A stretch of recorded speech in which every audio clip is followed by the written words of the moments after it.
Tous et bienvenue sur Tesla Alsace. Alors, on va parler des infos du jour, notamment cette confirmation qu'Elon Musk avait dit il y a quelques semaines que ils n'utiliseront plus les radars pour l'autopilote. Et bien, ça devient effectif à partir des voitures construites ou délivrées depuis mai 2021 aux États-Unis. Alors, la contrepartie, pour l'instant, c'est que ça limite certaines caractéristiques de voitures, comme l'autopilote, le Smart Summon. Pour l'autopilote, entre guillemets, eh bien, ça sera limité à 75 miles, ce qui fait à peu près 120 km/h. Donc ça, c'est intéressant. C'est-à-dire que, par exemple, en France, si on avait la même caractéristique, on pourrait plus rouler à 130 km/h avec le régulateur de vitesse adaptatif. Ça, c'est quand même assez bizarre. Et pareil pour le Sport Summum, hein, vous savez, c'est les voitures qui sortent toutes seules d'une place de parking, par exemple, pour vous rejoindre.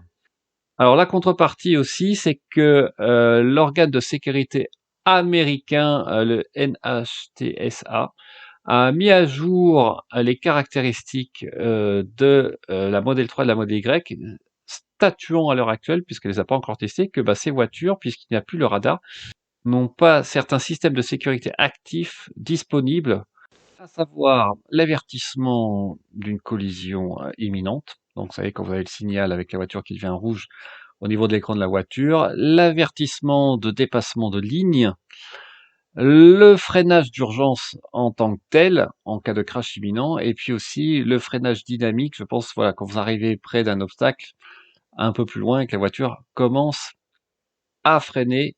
C'est comme ça en tout cas que je comprends. Donc c'est quand même étonnant que les nouvelles, entre guillemets, modèle 3, modèle Y livrées à partir de mai 2021 ne puissent plus avoir ces mesures de sécurité actives.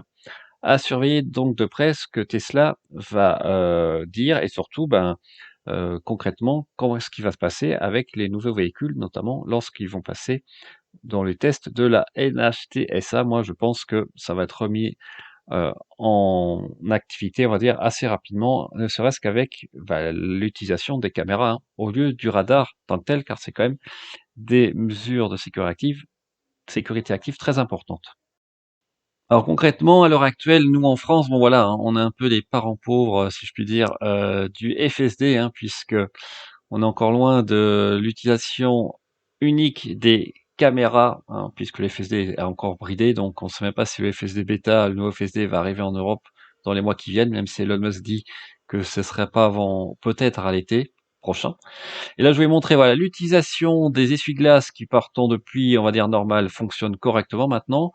Et là, vous allez voir un cas concret où on essaye d'utiliser le dépassement semi-automatique, et vous voyez qu'on peut bien visualiser, hein, les voitures qui viennent pas de l'arrière. Ça, c'est vrai que c'est quand même pratique pour ceux qui aiment trifouiller l'écran. Enfin, en théorie, il faut pas trop le faire.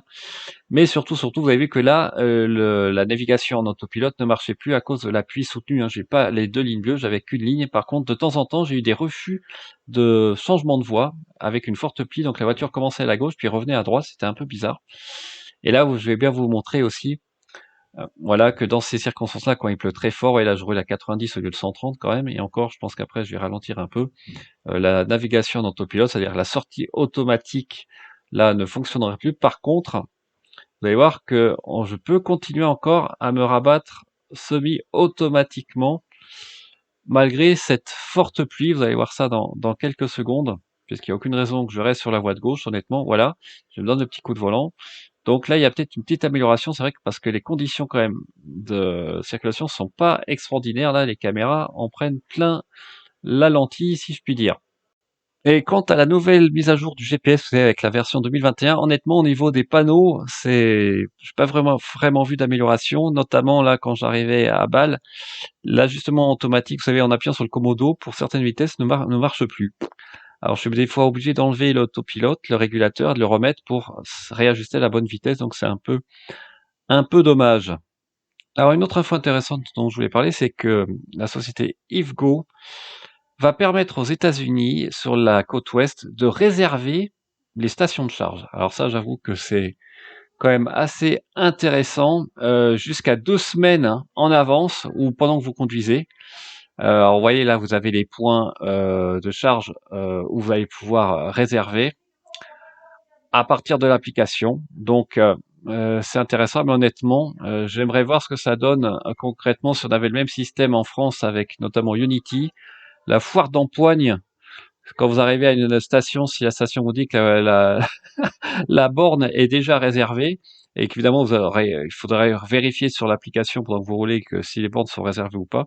Je pense que ça risquerait de se passer pas si bien que ça. Donc là, évidemment, la donne est différente aux États-Unis, je pense, puisqu'il y a beaucoup plus de stations de recharge en densité de charge rapide, j'entends, par rapport à la France. Donc certaines compagnies, dont Yvgo, peuvent probablement se permettre de faire un tel système de réservation. Les gens ne se battront pas pour avoir une place, en tout cas, je le suppose. Et par contre, cette moins bonne nouvelle là, c'est que la Gigafactory, la Tesla Factory plutôt de Berlin, qui a été attaquée par des saboteurs qui sont pris hein, au câble électrique en leur mettant le feu. Hein.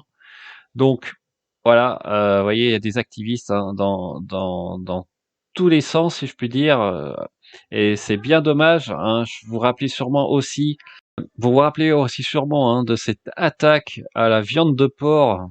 Ça paraît complètement surréaliste ce que je viens de dire, mais pourtant c'est vrai, qui a eu lieu en Allemagne, près de Munich, contre les bornes de recharge. Alors en plus, je peux vous dire que ça endommage bien les bornes de recharge avec une moyenne de 17% de problèmes techniques, incluant le vandalisme qui arrive en Allemagne. Donc, il faut quand même surveiller ça de près, hein, sachant qu'il y a eu d'autres manifestations aux États-Unis de temps en temps où certains activistes occupaient des superchargeurs Tesla et donc empêchant carrément les propriétaires Tesla de pouvoir charger. Et je voulais finir avec une note quand même plus positive. À savoir, un nouveau logo, hein, mon nouveau logo Tesla Alsace, qui a été fait généreusement à dire par une amie d'une société qui s'appelle Nasmo Communication, hein, qui est une agence de communication digitale, voilà, et qui m'ont fait très très gentiment mon nouveau logo. Donc franchement, merci beaucoup à Fanny notamment, hein, une amie qui m'a proposé de avoir enfin un logo digne de ce nom pour ma petite chaîne amateur. C'est super sympa.